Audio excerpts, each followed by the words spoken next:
Gas కొరత auto వాలాల ఉపాధిని దెబ్బతీస్తోంది.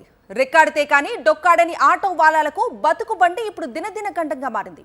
Auto నడిస్తే గానీ కుటుంబ పోషణ జరగదు. అందుకే హైదరాబాద్లో ఏ గ్యాస్ ఫిల్లింగ్ స్టేషన్ చూసినా బారులు తీరిన ఆటో వాలాలే కనిపిస్తున్నాయి. గ్యాస్ స్టేషన్ల వద్ద కిలోమీటర్ల మేర వాహనాలతో క్యూ లైన్స్ దర్శనమిస్తున్నాయి. రాత్రి నుంచే గ్యాస్ స్టేషన్లకు పరుగులు పెడుతున్నారు. గంటల కొద్దీ వేచి ఉన్నా గ్యాస్ దొరకట్లేదని, ఆటో నడవక బతుకు భారంగా మారింది అంటున్నారు. ఉప్పల్, ఎల్బీ నగర్, దిల్సుఖ్ నగర్ ఇలా ఎక్కడ చూసినా గ్యాస్ స్టేషన్ల వద్ద రద్దీ కనిపిస్తోంది. అధికారులు వెంటనే స్పందించి గ్యాస్ సరఫరాను క్రమబద్ధీకరించాలని ఆటో యూనియన్ నేతలు డిమాండ్ చేస్తున్నారు.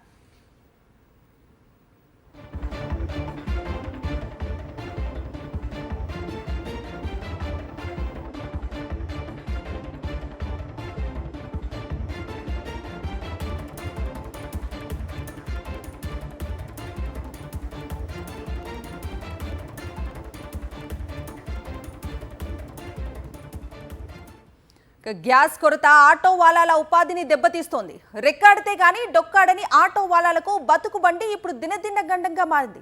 ఆటో నడిస్తే గానీ కుటుంబ పోషణ జరగదు. అందుకే హైదరాబాద్లో ఏ గ్యాస్ ఫిల్లింగ్ స్టేషన్ చూసినా బారులు తీరిన ఆటో వాలాలే కనిపిస్తున్నాయి. గ్యాస్ స్టేషన్ల వద్ద కిలోమీటర్ల మేర వాహనాలతో క్యూ లైన్స్ దర్శనమిస్తున్నాయి. రాత్రి నుంచే గ్యాస్ స్టేషన్లకు పరుగులు పెడుతున్నారు. గంటల కొద్దీ వేచి ఉన్నా గ్యాస్ దొరకట్లేదని, ఆటో నడవక బతుకు భారంగా మారింది అంటున్నారు. ఉప్పల్, ఎల్బీ నగర్, దిల్సుఖ్ నగర్ ఇలా ఎక్కడ చూసినా గ్యాస్ స్టేషన్ల వద్ద రద్దీ కనిపిస్తోంది. అధికారులు వెంటనే స్పందించి గ్యాస్ సరఫరాను క్రమబద్ధీకరించాలని ఆటో యూనియన్ నేతలు డిమాండ్ చేస్తున్నారు.